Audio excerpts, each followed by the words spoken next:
This story follows Toma, a high school boy who unlocks his hidden powers after coming across a young nun in need of protection from evil magicians. It all begins when Toma tries to play hero for a high school girl being harassed by a thug who wants to have some fun with her. As soon as he opened his mouth, however, the thug's friends suddenly show up and start chasing Toma all across town. After running for his life, the girl appears behind him and asked him why he interfered. She tells him she did not need his help, as she has already taken care of all the thugs using her lightning esper powers. As Toma realizes this must be why she was so calm back at the restaurant, the girl pulls out a coin and asks if he's ever heard of something called railgun. When he says no, she smirks and explains it's a technique that uses electromagnetic force to launch an object at 3 times the speed of sound. Before he can fully process her words, however, she demonstrates by firing the coin past his head in a flash, propelled by her lightning-based esper powers. Toma spares a thought for the poor thugs, prompting the girl to clarify that she'd never use such a devastating ability against ordinary people who are level 0, and since level 0 means they have no esper abilities, they would for sure die on the spot. That's when Toma finally reveals the truth. He wasn't trying to save her back at the restaurant.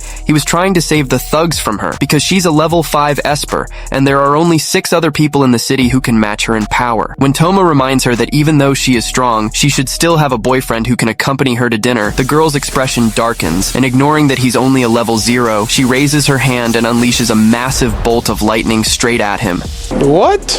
Because Toma is somehow left completely unharmed after her attack, she asks him if he is really classified as level 0. But Toma once again just reminds her that she needs to get a boyfriend so thugs can stop hitting on her. This causes her to become flustered, and she unleashes a more powerful lightning attack that seemingly came from Zeus's butt himself. The lightning strike was so powerful it triggered a blackout across the entire city. Toma sighed as he realized the outage meant his air conditioning was dead, and so was everything in his fridge. Out of money and food, Toma figured the least he could do was air out his sheets on the balcony. But when he stepped outside, he froze as there is already a young woman passed out in a nun costume already being aired out there. Yeah, boy.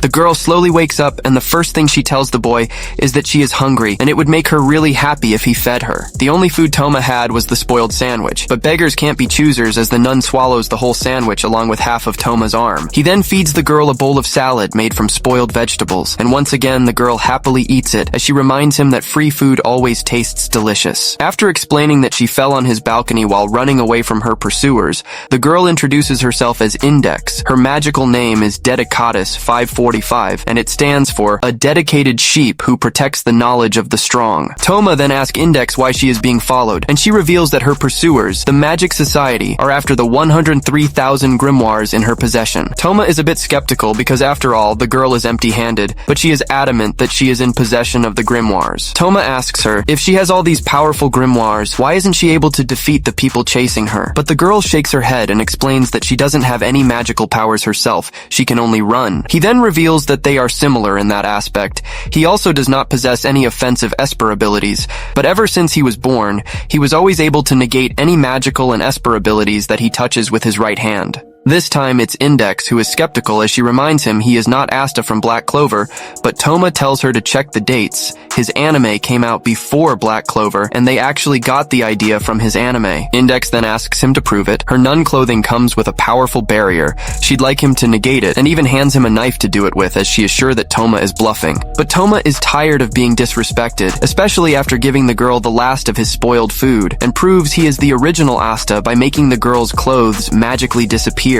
After leaving bite marks all over the poor boy, Index tells him that he has to take responsibility for her now because he is the first man to ever see her in her birthday suit. Toma explains that he is only a broke high school boy who can barely take care of himself, but she says she was only kidding and has to leave anyways because the Magic Society will track her to his room soon, and she does not want him to get caught up in her mess. He offers to help her escape, but Index declines as she'd hate to see him hurt. Besides, she's not far from the church. Once she gets there, they'll protect her from the Magic Society. As Toma tells her she is welcomed back anytime, he suddenly remembers he has extra tutoring today due to his lack of academic skills and rushes to the school. While at school though, all he could think about was if Index is okay, and when she will be back to see him again, as she also forgot the hood to her nun uniform in his room. One of his classmates notices him daydreaming and snitches on him to the teacher that he is not paying attention to her. This makes the little teacher cry as she has a crush on him. Toma then comes across Lightning Girl on his way home and blames her for ruining all the food in his fridge. She reminds him that her name is not Lightning Girl and tells him that her name is Miko Makoto Misaka, but Toma ignores her because he is starving because of her. So she responds by using her powers to shock him and everyone else's electronics in the area after telling him it's his own fault for pissing her off last night. When he asks her why she gets so upset at him even though he hasn't done anything to her, the cleaning machines in the area starts malfunctioning and starts chasing them. Toma is able to escape the girl and the robot and makes his way to his apartment. When he arrives on his floor, however, he finds Index unconscious on the floor bleeding to death. As he is yelling for her to wake up, Shanks' stunt double shows up behind him and reveals that he is part of the Magic Society. The red-haired man says it's weird. The nun's robe usually protects her from attacks, but for some reason his attacks hurt her this time. As Toma thinks it's likely due to her missing the hood or because he nullified it earlier, the man tells him to move out of the way so he can retrieve the 103,000 grimoires in the little girl's possession. Toma insists that Index is just a little girl,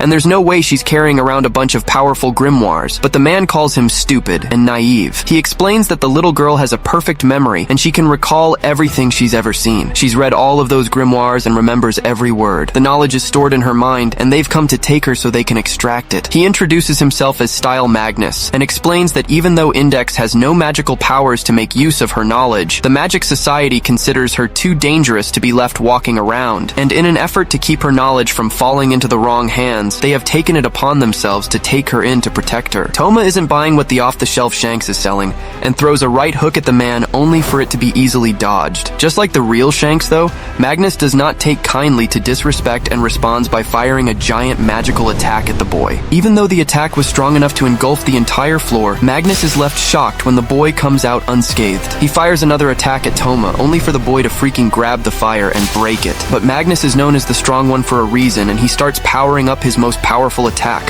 summoning Innocentius, the king of witch hunts. Toma tries to negate the king's attacks, but this time he finds that the king is able to regenerate his power just as fast as he can negate it, locking them in a standoff. It is then that Index's automatic presence activates, and it tells Toma that the only way to stop the king from regenerating is by destroying the runes that its user has placed in the surrounding area. Magnus stomps on Index's face to prevent her from revealing any more of his weaknesses, and fires another attack at Toma, who is able to escape at the last moment. As Toma runs to a lower floor, he comes across the runes placed by Magnus, but before he has a chance to remove them, the king arrives and continues to chase after him.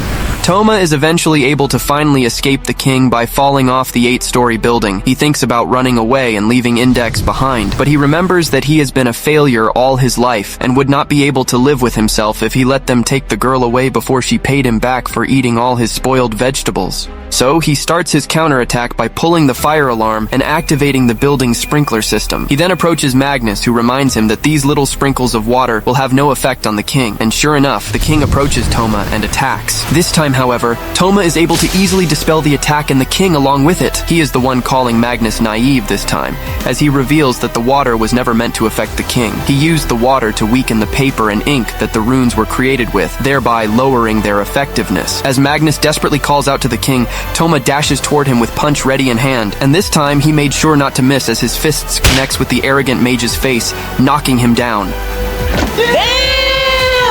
Index wakes up a little while later and asks Toma if he is okay, but he tells her that she is the one that he is worried about because she is still bleeding from her earlier injuries. He asks her if there is anything in the grimoires that would heal her. She says yes, but they can't use it as neither of them have magical powers. After explaining that only people who are not espers can use magic, Toma gets an idea and brings Index to his small teacher's apartment. She opens the door and jokes that it's not time for their weekly late-night meetup, but the boy welcomes himself in and asks his teacher to help save the woman he carried on his back. As he does so, Index's body glows and her automatic functions activate once again. It states that it will give instructions on how to heal her body, and if she is not healed in the next 15 minutes, her heart will stop beating and she will perish. Toma asks it if there is anything he can do to help, but it tells him that the only way for him to help is by leaving the room. If he is here while the healing spell activates, his right hand will cancel it out and she will die. Toma is mad at himself. It seems that his power is more of a curse than a gift, and as he runs away in anger, a mysterious woman is watching everything taken place from the top of a tower. After Toma leaves, Automatic Index gets up and draws a magical circle on the coffee table before giving instructions to the nervous Mrs. Teacher. To begin the ritual, Index has Mrs. Teacher place random items from the room on the table and throws some magical marbles around them. The next step was to summon an angel. They fail their first attempt due to Mrs. Teacher's nervousness, but she is able to keep it together on the second attempt once she remembers that Toma is counting on her. Once the angel is summoned, it heals Index, who promptly collapses due to to all the strain put on her body. Before she passes out, though, she asks Mrs. Teacher about Toma, but Mrs. Teacher is more surprised that she is worried about the young boy when she is the one who was on the verge of death. Toma thanks Mrs. Teacher for her help the next morning, but all she wanted to know was the relationship between him and Index, who is now wearing a cute pink bunny outfit. Toma tries telling her that Index is his little sister,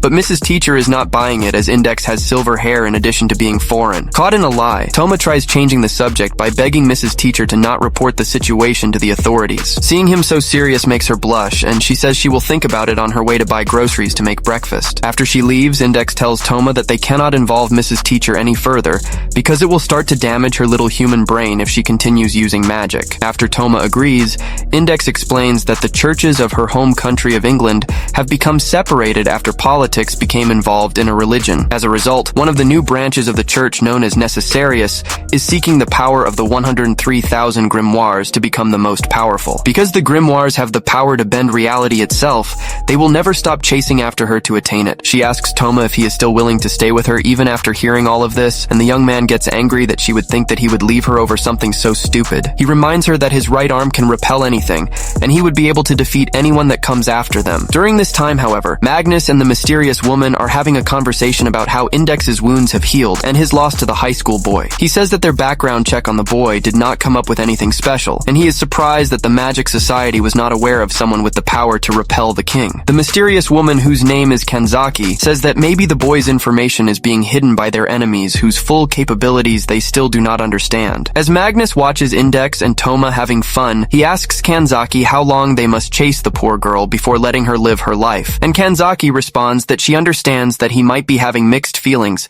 because he also used to be one of the ones who was always being hunted. Toma and Index spent the whole day with Mrs. Teacher. It was nighttime now, and the two walked together to the bathhouse. During their walk, Toma asks Index if she is excited to be in a big bathhouse because he knows she is used to small bathtubs back in England. To his surprise, though, Index reveals that she does not remember what the bathtubs in England look like. As a matter of fact, she has no memory of her life before she first opened her eyes in Japan a few months ago. The only thing she remembers is the separation of the churches, Necessarius, and that she is being hunted for the grimoires she possesses. Her loss of memory of her previous life angers Toma, but Index mistakes it for him being angry at her because of something she said. And even though Toma tries his hardest to explain he is not mad at her, tears build in the little girl's eyes, and of course this means that Toma is left with a few bite marks. After Index runs away, Toma is left looking for her, but unfortunately, he comes across the sword-wielding Kanzaki Kaori first. Thank you guys for watching. Please leave a like if you enjoyed the video, and subscribe to not miss out on part 2.